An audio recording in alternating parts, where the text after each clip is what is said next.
আপনারা ইতিমধ্যে অবগত হয়েছেন বিগত 16 জানুয়ারি বিভাগীয় সম্মানিত বিভাগীয় নেতৃবৃন্দের সিদ্ধান্তক্রমে দেশ নায়ক দলের ভারপ্রাপ্ত চেয়ারম্যান জনাব তারেক রহমানের নির্দেশ ক্রমে 4টি সংসদীয় আসনের 4টি সাংগঠনিক টিম গঠিত হয়েছে।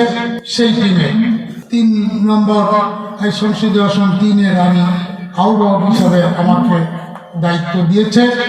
সাংগঠনিক টিমের আহ্বায়ক হিসাবে আমার কেন্দ্র নির্দেশিত তাদেরকে আমাদের অক্ষরে অক্ষরে পালন করতে হবে, এটা অন্য কোনো বিকল্প নাই। আপনারা আমরা যারা মঞ্চে বসে আছি, আপনারা যারা সামনে বসে আছেন, আমরা দীর্ঘ 15 বছর ফ্যাসিস্ট হাসিনা সরকারের বিরুদ্ধে আন্দোলন সংগ্রাম করেছি। পাশাপাশি দীর্ঘ 15 বছর আমরা সর্বোচ্চ ধৈর্যের পরীক্ষা দিয়ে শান্তি শৃঙ্খলা বজায় রেখে বিনয়তা বজায় রেখে সমস্ত অনিয়ম বর্জন করে আমরা একসাথে পথ চলেছি এবং সাংগঠনিক কার্যক্রম চালিয়ে এসেছি।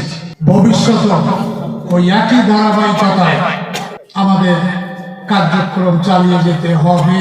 তাহলে আমরা দলের প্রতি আমাদের মমত্ববোধ, দলীয় শৃঙ্খলা আমরা মেনেছি, এটা প্রমাণ হবে।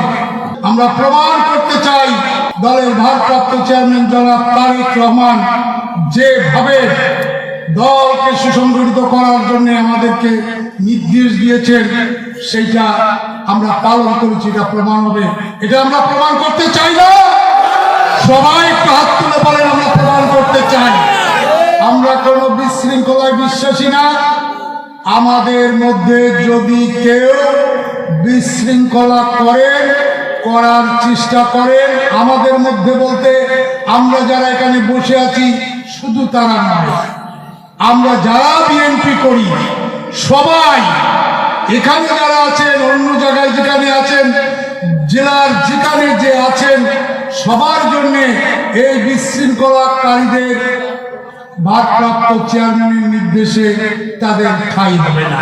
আগে আমরা ভালো হব, অন্যকে ভালো হওয়ার আহ্বান জানাব। আমরা শৃঙ্খলা দলের সাংগঠনিক নিয়ম নীতি মেনে চলব, অন্যকে মেনে চলতে বলবো, অনুরোধ করব, এক পর্যায়ে বাধ্য করব। কারণ দল করতে হলে সবার দলের নির্দেশ মানতে হবে। আমি আহ্বায়ক হিসেবে আমার উপরে অর্পিত দায়িত্ব আমি যথাযথভাবে পালন করতে চাই। সেজন্য আপনাদের সহযোগিতা আমার প্রয়োজন।